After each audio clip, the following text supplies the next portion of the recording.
أشهد أن محمد رسول الله.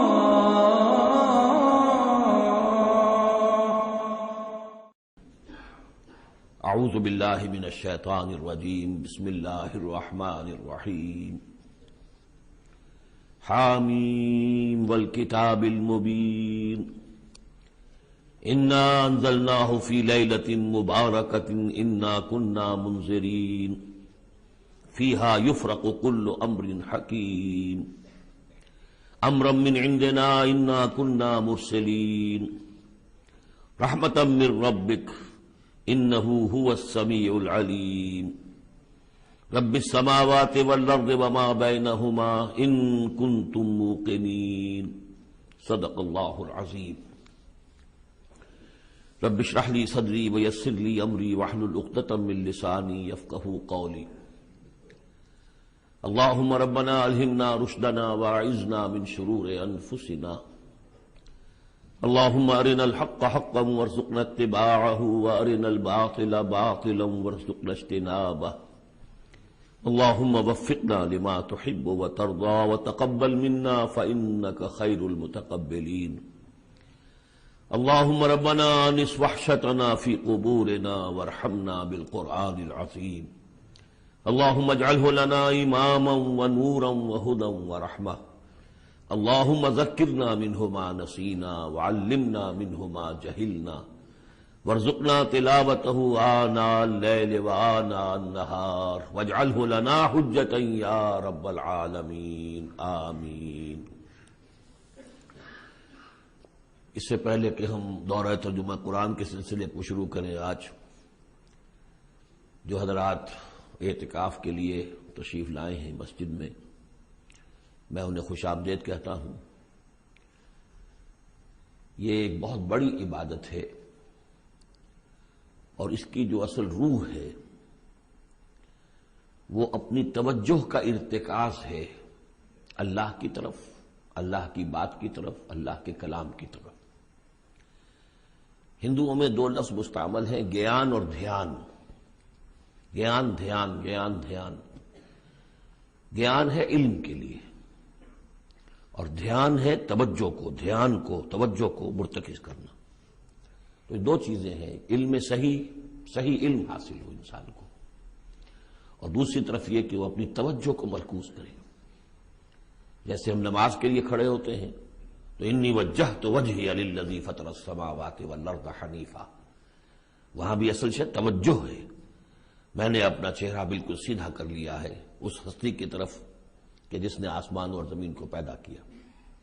تو چونکہ معمولات ہوتے ہیں انسانی زندگی کے، ہر شخص کے اپنے اپنے معمولات ہیں، وہ معمولات میں انسان اس طرح گم سا ہو جاتا ہے کہ اس کی توجہ پھر نہیں ہوتی اللہ کی طرف. ہوتی بھی ہے تو بڑی یوں سمجھیے کہ گنڈے دار جیسے نماز ہوتی ہے، ایسی توجہ کبھی ہو گئی، کبھی خیال آ گیا، پھر کسی کام میں مصروف ہو گئے، پھر کبھی کچھ ہوش آیا، پھر کبھی کسی اور ضرورت نے اپنی طرف متوجہ کر لیا. تو ان روٹینز کو اور معمولات کو توڑ کر پھر یہ 10 دن 9 دن انسان یکسو ہو جائے، اللہ کے در پر آ کر ڈیرا لگائے. تو قانوناً تو اعتکاف اسی کا نام ہے کہ آپ یہ دن یہاں گزار رہے ہیں بغیر کسی شدید جو ضرورت ہے، طبی انسان کی ضروریات جو ہیں اس کی سوا آپ مسجد سے باہر نہیں نکل سکتے. قانوناً تو یہ آپ پورا کر دیں گے تو بس اس کا یہ کہ اعتکاف ہو گیا. لیکن اس کی روح جو ہے وہ توجہ ہے، ارتکاز. اس مسجد کا جو اعتکاف ہے وہ اس اعتبار سے ایک دو آتشاہ اسے آپ کہہ سکتے ہیں کہ اس میں معتکف حضرات جو ہیں پہلی 5 یا 6 راتوں میں قرآن مجید کا 1/6 حصہ ترجمے کے ساتھ سنیں گے. یہ بات شاید کہیں اور کسی اور اعتکاف میں یہ میسر نہ ہو. تو اگرچہ قرآن حکیم کا یہ دورہ ترجمہ قرآن کا بڑا حصہ تو پورا ہو چکا، تقریباً 25ویں پارے کی آخری صورتیں ہیں جو آج ہم پڑھیں گے ابتدا میں. لیکن اس کے باوجود آپ سمجھ لیجئے آج ہی کے ہمارے سبق میں سورہ احقاف میں ایک ذکر آئے گا کہ کچھ جنات نے صرف 1 مرتبہ قرآن سنا حضور سے، اور اس کا نتیجہ یہ نکلا کہ وہ ایمان بھی لے آئے اور مبلغ بن گئے، داعی بن گئے.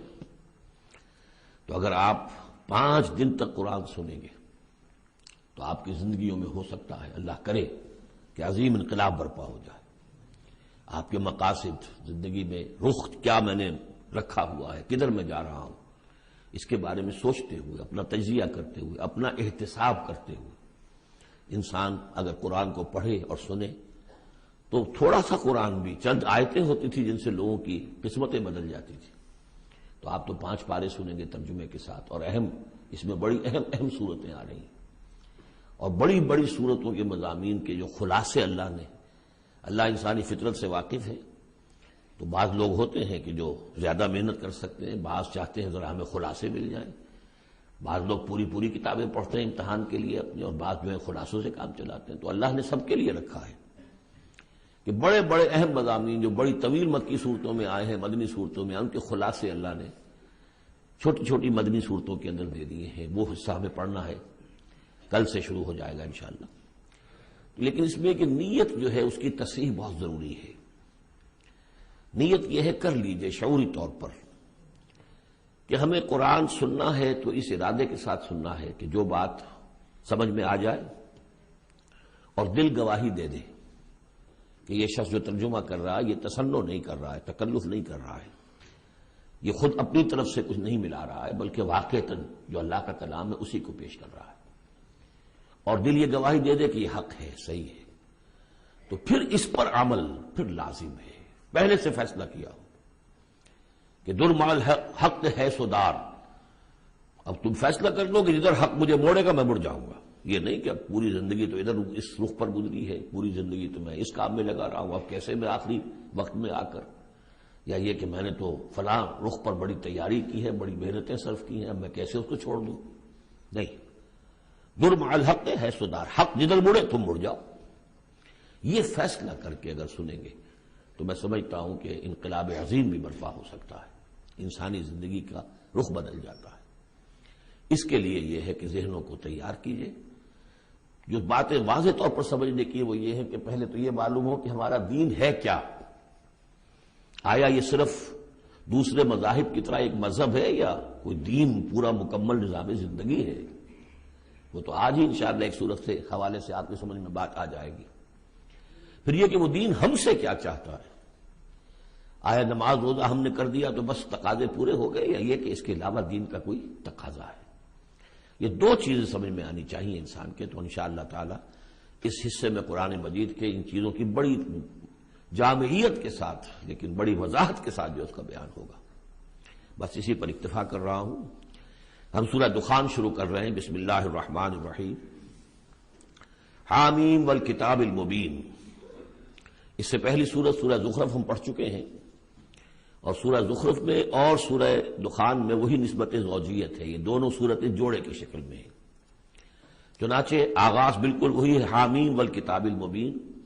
حامیم قسم ہے اس روشن کتاب کی، واضح کتاب کی، اور قسم کے بعد مقسم علیہ یہاں نہیں ہے، وہ میں بتا چکا ہوں. ان تمام صورتوں میں گویا کہ محذوف ہے مقسم علیہ.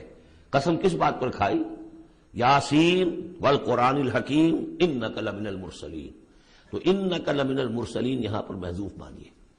گواہ ہے یہ قرآن، روشن قرآن، کہ اے محمد آپ اللہ کے رسول ہیں. یہ آپ کی رسالت کا ثبوت ہے، قطعی ہے.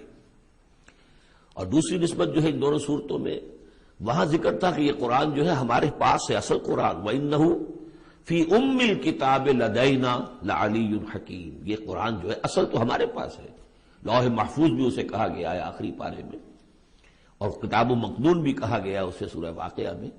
یہاں ام الکتاب کہا گیا تھا، وہاں ہے اصل قرآن. اب وہاں سے اس کے نزول کا ذکر جو ہے وہ اس سورہ مبارکہ کے شروع میں ہو رہا ہے. تو گویا کہ مضامین کی یہ مشابہت ہے. انا انزلناہ فی لیلۃ مبارکہ. ہم نے اس کو نازل کیا ہے ایک مبارک شب میں. چونکہ 21ویں تاریخ ہے، یہ 21ویں شب شروع ہو چکی ہے. تو یہ بھی سمجھ لیجئے کہ یہ عشرہ جسے کہ حضور نے کہا ہے کہ آخری عشرہ جو ہے اتق من النار، آگ سے چھٹکارا پانے کا ہے. جس نے یہ عشرہ پایا زندگی میں اور پھر بھی اس کی اصل قدر نہ کی اور آگ سے چھٹکارا نہ پایا تو بڑا ہی بد نصیب ہوا. تو اسی میں لیلۃ القدر ہے، اور لیلۃ القدر پر ایک مکمل صورت ہے آخری پارے میں، انا انزلناہ فی لیلۃ القدر. لیکن قرآن مجید میں اہم مضامین چونکہ کم از کم 2 مرتبہ آتے ہیں، وہی مضمون یہاں بھی ہے. لیلہ مبارکہ اور لیلۃ القدر ایک ہی شے ہے، ایک ہی رات کا نام ہے۔ انا انزلناہ فی لیلۃ المبارکۃ، ہم نے اس کو نازل کیا ایک بڑی مبارک شب میں۔ انا کنا منذرین، ہم ہیں خبردار کر دینے والے۔ رسالت کا اصل مقصد، کتابوں کا اصل مقصد انذار، خبردار کرنا۔ یا ایھا المدثر قم فانذر، کھڑے ہو جائیے، کمر کسیے اور خبردار کر دیجئے لوگوں کو کہ زندگی یہی زندگی نہیں ہے، یہ تو زندگی کا بڑا ہی ایک چھوٹا سا حقیر سا دیباچہ ہے، اصل زندگی تو موت کے بعد ہے۔ وَإِنَّ دَارَ الْآخِرَةَ لَهِيَ الْحَيَوَانُ لَوْ كَانُوا يَعْلَمُونَ فِيهَا يُفْرَقُ كُلُّ أَمْرٍ حَكِيمٍ، اس لیلہ مبارکہ میں تمام پختہ فیصلے طے پا جاتے ہیں۔ ہم سورہ سجدہ میں پڑھ چکے ہیں کہ اللہ تعالیٰ کی جو تدبیر ہے، اس کائنات کی جو تدبیر فرما رہا ہے، تو ایک تو اس کی سکیمز بنتی ہیں، اس کے منصوبے بنتے ہیں، اس کے نقشے بنتے ہیں جو 1000 سال کے ہوتے ہیں۔ اللہ کا ایک دن 1000 سال کا ہے۔ یدبر الامر من السماء الى الارض ثم يعرج الیہ فی یوم کان مقدارہ 1000 سنۃ مما تعدون۔ لیکن پھر ہمارے حساب سے جو ہر سال کا معاملہ آتا ہے، تو یہ بھی ایک رات ایسی ہے سال کی۔ یہ اس یوں سمجھیے کہ جو کاسمک جو ایک امپائر ہے اللہ تعالی،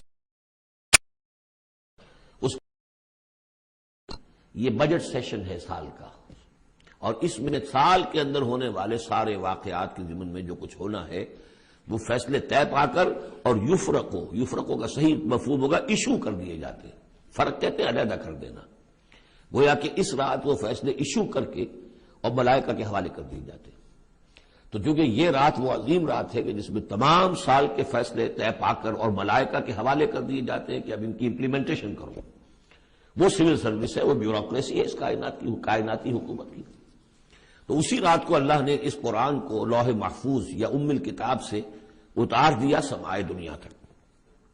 امرا من عندنا، اور یہ تمام احکام جو ہم طے کر لیتے ہیں اس شب میں، وہ ہماری طرف سے حکم ہوتے ہیں، طے پا چکے ہوتے ہیں۔ امرا من عندنا انا کنا مرسلین، ہم ہی ہیں بھیجنے والے۔ رحمتا من ربک، اور تمام فیصلے جو ہوتے ہیں اللہ تعالیٰ کے رحمت ہی پر مبنی ہوتے ہیں، اور خاص طور پر اس کتاب کا بھیجا جانا وہ تو ایک عظیم رحمت ہے نوع انسانی کے لیے۔ انہ هو السمیع العلیم، یقیناً وہ سب کچھ وہی ہے، سب کچھ سننے والا اور سب کچھ جاننے والا۔ رب السماوات والارض وما بینہما، وہی ہے آسمانوں اور زمین اور جو کچھ ان کے مابین ہے، ان سب کا مالک اور رب۔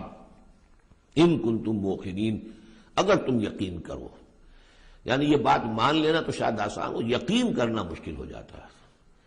ہمیں نفس دھوکہ دیتا ہے اس کا مالک میں ہوں، یہ چیز میری ہے۔ ہونا یہ چاہیے کہ ہر شے اللہ کی ہے۔ این امانت چند روزہ نزد ماست، در حقیقت مالک ہر شے خداست۔ میرے پاس تو یہ چند دن کے لیے امانت کے طور پر، یہ ہاتھ بھی اللہ کی امانت ہے جس نے مجھے دیا ہے۔ اللہ پوچھے گا کہ تم نے غلط کام تو نہیں لیا اس سے، اور یہ ہاتھ میرے خلاف گواہی دیں گے۔ ہم پڑھ چکے ہیں اس کو، ہمارے اپنے اعضاء جو ہیں، اپنے ہاتھ، ہمارے پاؤں، ہماری کھالیں ہمارے خلاف گواہی دیں گی۔ لا الہ الا هو یحیی و یمیت، اس کے سوا کوئی معبود نہیں، وہی زندہ رکھتا ہے، وہی مارتا ہے۔ ربکم و رب آبائکم الاولین، تمہارا بھی رب ہے، آقا ہے، اور تمہارے آباء و اجداد جو پچھلے ان کا بھی وہی رب اور آقا ہے۔ بل ہم فی شک یلعبون، لیکن یہ لوگ جو ہیں شک ہی میں پڑے ہوئے، یعنی حضور جو قرآن پیش فرما رہے تھے تو جو مکے میں لوگ تھے ان کی اکثریت کا حال یہ تھا کہ وہ شکوک و شبہات میں تھے، اور یا پھر یہ کہ ہنسی مذاق بنایا ہوا تھا کہ یہ کیا ہے، کیا کہہ رہے ہیں محمد کہ آسمان سے میرے پاس وہی آ رہی ہے صلی اللہ علیہ وسلم۔ فارتقب یوم تأتی السماء بدخان مبین، تو انتظار کرو جس دن کہ آسمان لائے گا دھواں، ایک بڑے کھلا روشن دھواں۔ اس آیت کے بارے میں دو اعظم رجال جو ہیں امت کے، ان کے مابین بڑا شدید اختلاف ہے۔ عبداللہ ابن عباس رضی اللہ تعالیٰ عنہما کا کہنا یہ ہے کہ اس سے مراد ہے قیامت سے قبل ایک بہت بڑا دھواں آئے گا، اور وہ احادیث میں بھی ہے، حضور نے فرمایا ہے کہ یہ 10 نشانیاں ہیں قیامت سے فوراً قبل جو آئیں گی، یا کے بعد دیگر ان میں دخان بھی ہے۔ لیکن یہ کہ عبداللہ ابن مسعود رضی اللہ تعالیٰ، وہ بھی بڑے جلیل القدر صحابہ میں سے ہیں، وہ بڑی شدت کے ساتھ یہ رائے رکھتے ہیں کہ نہیں، اس سے مراد مکے میں جو قحط پڑا تھا وہ ہے۔ جیسا کہ ہم پڑھ چکے ہیں کہ جب بھی کسی رسول کو اللہ بھیجتا تھا تو کچھ ایسی مصیبتیں بھی ساتھ نازل کرتا تھا تاکہ لوگ جو ہیں وہ عیش کے اندر تو زیادہ آدمی غافل ہوتا ہے، تکلیف میں کچھ نہ کچھ بیدار ہو کر اللہ کی طرف متوجہ ہوتا ہے۔ تو یہ متوجہ ہو جائیں، سنیں اور غور کریں، تبھی تو کوئی بات سمجھ میں آئے گی۔ تو وہاں مکے میں بھی ایک قحط آیا تھا، اور قحط میں یہ ہوا تھا کہ جب بارش بالکل نہ ہو تو بالکل صحرا کے علاقے میں تو آپ سمجھیے کہ وہ گردہ ہی گردہ، وہ دھواں سا پورا جو ہے فضا کے اندر اٹھ جاتا ہے۔ بہرحال یہ دونوں آراء ہیں، اور چونکہ دونوں صحابہ ہیں، جلیل القدر صحابہ ہیں، لہذا ان میں پھر محاکمہ کرنا کہ ہم یہ کہیں کہ یہ صحیح نہیں وہ صحیح ہے، یہ میرے نزدیک درست نہیں ہے۔ میں نے دونوں چیزیں آپ کے سامنے رکھ دیں۔ فَاتَّقِنْ يَوْمَ تَأْتِي السَّمَاءُ بِدُخَانٍ مُبِينٍ يَغْشَى النَّاسَ، وہ دھواں جو ہے ڈھانپ لے گا لوگوں کو۔ هَذَا عَذَابٌ أَلِيمٌ، اور وہ ایک بہت بڑا عذاب ہوگا۔ رَبَّنَا اكْشِفْ عَنَّا الْعَذَابَ إِنَّا مُؤْمِنُونَ، اس وقت لوگ کہیں گے کہ اللہ ذرا اس عذاب کو ہم سے کھول دے، دور کر دے، ہم ایمان لے آئیں گے۔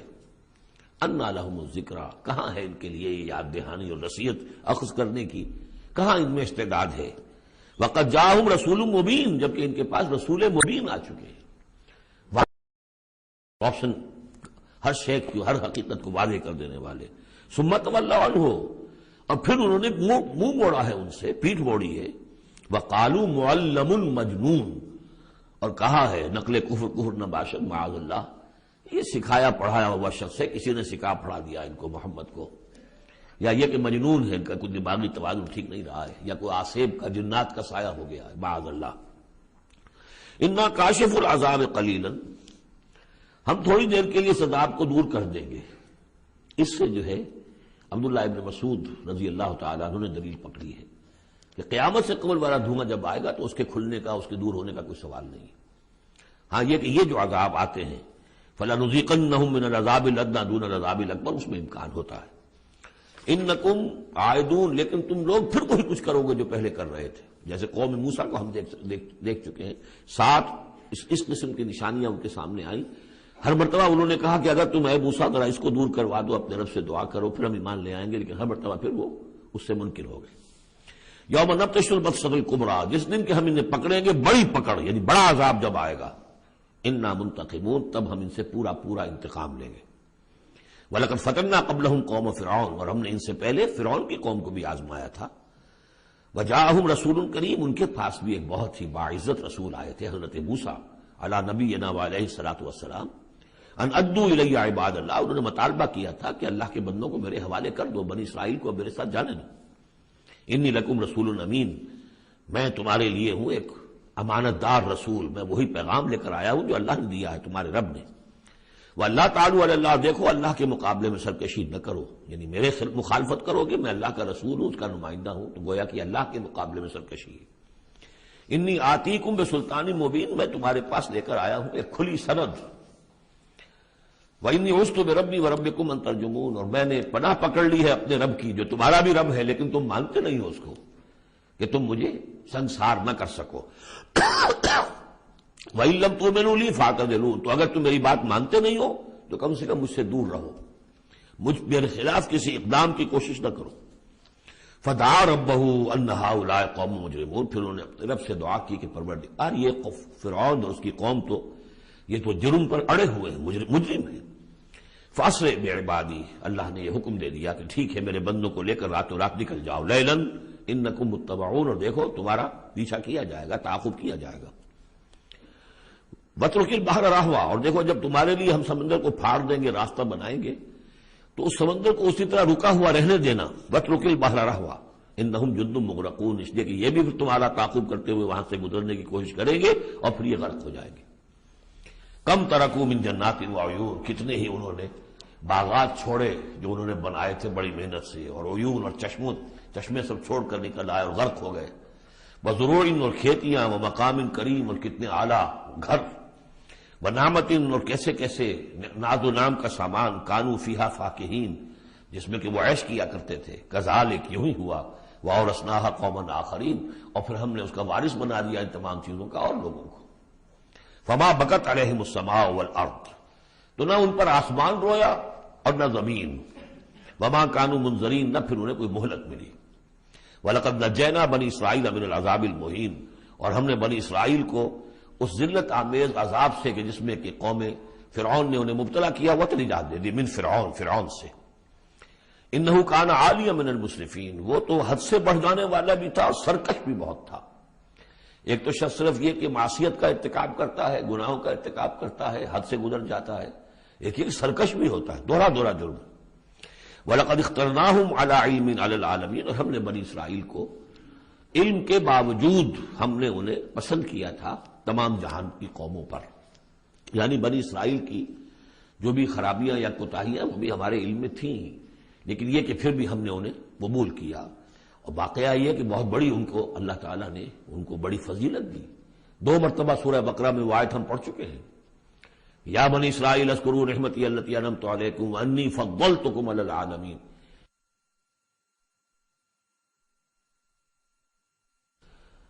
انی فضلتکم علی العالمین، میں نے تمہیں تمام جہان کی اقوام پر فضیلت دی ہے، تو اس میں کوئی شک نہیں، اگرچہ ان کے بڑے بڑے جرائم بھی آئے ہیں جو قرآن مجید میں سورہ بقرہ میں خاص طور پہ بیان ہوئے ہیں، پھر بھی توحید ایک ایسی شے ہے جس کے ساتھ یہ چمٹے رہے۔ ان کے لیے ان کی جو یوں سمجھیے کہ سواد اعظم جو ہے اس کے ہاں کوئی مشرکانہ جو ہے اوہام پیدا نہیں ہوئے، کوئی عوام میں سے کچھ مبتلا ہو جائیں۔ انہوں میں سے ایک ہی طبقہ تھا ایک زمانے میں کہ جس نے حضرت عزیر کو خدا کا بیٹا قرار دے دیا تھا، لیکن یہ کہ وہ بھی پوری قوم نے نہیں۔ اس اعتبار سے اللہ تعالیٰ نے ان کو ایک فضیلت دی تھی۔ وَآتَيْنَاهُم مِّنَ الْآيَاتِ مَا فِيهِ بَلَاءٌ مُّبِينٌ، اور ہم نے انہیں بہت سی ایسی نشانیاں دی تھی کہ جن میں ان کے لیے بلاء حسنہ جس کو کہتے ہیں، ان کے لیے ایسی آزمائشیں کہ جو انسان کی بھلائیوں کو اور اچھائیوں کو ابھارے اور نکھار کر ظاہر کریں۔ ان ہؤلاء لیقولون، لیکن یہ لوگ جو ہیں وہ یہ کہہ رہے ہیں، یعنی یہ مکے والے، اب ذکر کر کے بنی اسرائیل کا، چونکہ مکی صورتیں ہیں، اب آئے ہؤلاء یہ لوگ جو ہیں، لیقولون وہ یہ کہتے ہیں ان ہی الا موتتنا الاولی وما نحن بمنشرین، بس یہ ایک ہی موت ہوگی ہماری کہ جو ہونے والی تھی، باقی یہ کہ ہم اب اٹھنے والے نہیں ہیں، دوبارہ ہمیں نہیں اٹھایا جائے گا، اور ہمارا بعث بعد الموت پر عقیدہ نہیں ہے۔ فاتوا بآبائنا ان کنتم صادقین، اگر تم کہتے ہی ہو کہ مرنے کے بعد یہ اٹھنا ہے تو اچھا پھر ہمارے آباء و اجداد کو زندہ کر کے لا کے دکھاؤ، ہم مان لیں گے۔ اہم خیر ام قوم تبع، کیا وہ بہتر ہیں یا تبع کی قوم؟ یہ تبع جو ہے یہ لقب تھا یمن کے بادشاہوں کا، جیسے مصر کے بادشاہوں کا لقب تھا فرعون، اور عراق کے بادشاہوں کا تھا نمرود، اسی طریقے سے یہ تبع کہلاتے تھے کہ جو یمن کے بادشاہ ہوتے تھے۔ والذین من قبلہم، اور وہ لوگ کہ جو ان سے پہلے تھے، اہلکناہم انہم کانوا مجرمین، ہم نے ان سب کو ہلاک کیا، وہ سب مجرم تھے، گناہ گار تھے۔ وما خلقنا السماوات والارض وما بینہما لاعبین، اور ہم نے آسمانوں کو اور زمین کو اور جو کچھ ان کے مابین ہے کوئی کھیل کے طور پر تو تخلیق نہیں فرمایا۔ ما خلقناہما الا بالحق، ہم نے نہیں بنایا ان کو مگر حق کے ساتھ۔ ولکن اکثرہم لا یعلمون، لیکن ان کی اکثریت علم نہیں رکھتی۔ ان یوم الفصل میقاتہم اجمعین، یقیناً وہ فیصلے کا دن یہ ان کے وقت معین ہے ان سب کے لیے۔ یوم لا یغنی مولا عن مولا شیئا، جبکہ کوئی ساتھی دوست رفیق حمایتی کسی دوسرے کے کام نہیں آ سکے گا۔ ولا هم ینصرون، نہ ان کی کوئی مدد کی جائے گی۔ الا من رحم اللہ، سوائے اس کے کہ جس پر اللہ رحم فرما دے۔ انہ هو العزیز الرحیم، یقیناً وہ زبردست ہے رحم فرمانے والا۔ ان شجرۃ الزقوم، اس کا پہلے بھی ذکر ہو چکا ہے، زقوم کا جو درخت ہے، طعام الاسیم، وہ گناہ گاروں کا کھانا ہے جو انہیں راشن ملے گا جہنم میں، کل محل یغلی فی البطون، اور وہ جب وہ بھوک کے مارے کھائیں گے، حالانکہ نہایت بد شکل ہوگا، بد زیب ہوگا، بد ذائقہ ہوگا، بدبودار ہوگا، لیکن یہ کہ بھوک کی شدت سے بےتاب ہو کر کھائیں گے، لیکن جب وہ اپنے پیٹوں کو بھریں گے اس سے تو وہ جا کر کھولے گا اندر، جیسے کہ پانی کھولتا ہے ابلتا ہوا، اس طرح ان کے پیٹوں کے اندر جا کر وہ کھولے گا، جیسے کہ پگھلا ہوا تانبا کھولتا ہے، کغلی الحمیم، جیسے کہ پانی کھولتا ہے، جبکہ خذوہ فاعتلوہ الی سواء الجحیم، پھر کہا جائے گا پکڑو اس کو اب اور دھکیل کر اسے لے جاؤ عین بیچوں بیچ جہنم کے۔ ثم صبوا فوق راسہ من عذاب الحمیم، پھر اس کے سر کے اوپر ذرا کھولتے پانی کے تریڑوں کا عذاب دو، ذق، چکھو، انک انت العزیز الکریم، یقیناً تم تو بڑے زبردست ہو، بڑے باعزت ہو۔ اب ابو جہل سے کہا جائے گا نا تمہیں تو بڑا فخر تھا، تم تو بہت اکڑتے تھے، اے ولید بن مغیرہ تمہیں اپنی دولت پر جائیداد پر بڑا فخر تھا، اب چکھو یہ مزہ، ذق انک انت العزیز الکریم، ان ھذا ما کنتم بہ تمترون، یہ وہ چیز ہے جس کے بارے میں تم دھوکے میں پڑے ہوئے تھے یا شک کر رہے تھے۔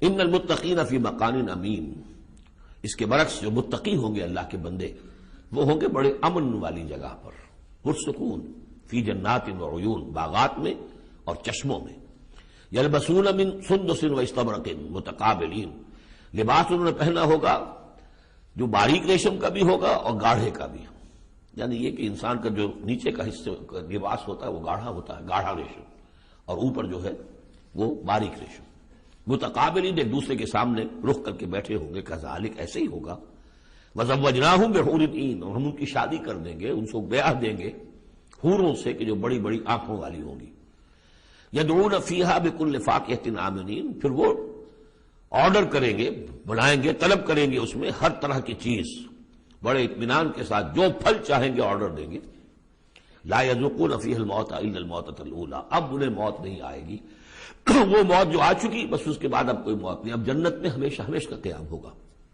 ووقاہم عذاب الجحیم، اور اللہ تعالیٰ نے ان کو بچا لیا ہے عذاب جہنم سے، اللہم ربنا اجعلنا منہم، اللہ تعالیٰ ہمیں بھی ان میں شامل کرے، فضلا من ربک، اور یہ فضل ہوگا تیرے رب کی طرف سے، یقیناً ان کے اعمال بھی ہوں گے، ان کی اپنی محنتیں بھی ہوں گی، لیکن یہ کہ صرف محنت اور صرف عمل نہیں، اللہ کا فضل، اس کا کرم، اس کی رحمت بھی ضروری ہے، ذالک هو الفوز العظیم، یقیناً یہ بہت بڑی کامیابی ہے، فإنما يسرناه بلسانك لعلهم يتذكرون، تو ہم نے اے محمد صلی اللہ علیہ وسلم اس قرآن کو آپ کی زبان پر آسان کر دیا ہے، یہ بڑی فصیح زبان ہے قرآن کی، عربی زبان جو ہے کوئی ثقیل نہیں ہے، آپ مقامات حریری کتاب پڑھ کر دیکھیے، ایک ایک حرف کے اوپر جو ہے اتنے بھاری بھرکم الفاظ، جو یوں سمجھیے کہ جو بہت ہی نامانوس الفاظ ہوں استعمال کرتا ہے، ایک شخص اپنا دکھانا چاہتا ہے کہ میری ووکیبلری اتنی ہے، لیکن اللہ کے سامنے تو مقصد یہ ہے کہ لوگ سمجھ جائیں، اللہ کو اپنے علم کا مظاہرہ مقصود نہیں ہے، بلکہ یہ کہ تاکہ لوگ سمجھیں، تو بہت سادہ، سہل ممتنع جس کو کہا جاتا ہے عربی زبان میں، سہل ممتنع، فصاحت و بلاغت کی معراج، لیکن بہت آسان، فإنما یسرناہ بلسانک لعلہم یتذکرون، تاکہ وہ اسے نصیحت اخذ کریں، اس کو سمجھ سکیں، فرتقب انہم مرتقبون، تو اے نبی آپ بھی انتظار کیجئے، یہ بھی انتظار کر رہے ہیں، فرتقب اسی کے آگے وہ دخان مبین جو آنے والا ہے، گویا کہ اس کی پیش کی خبر دے دی گئی کہ اب وہ عذاب تم پر جو آئے گا، وہ عذاب کی جس کی عبداللہ ابن مسعود رضی اللہ تعالیٰ عنہ کے نزدیک وہ قحط کا عذاب تھا۔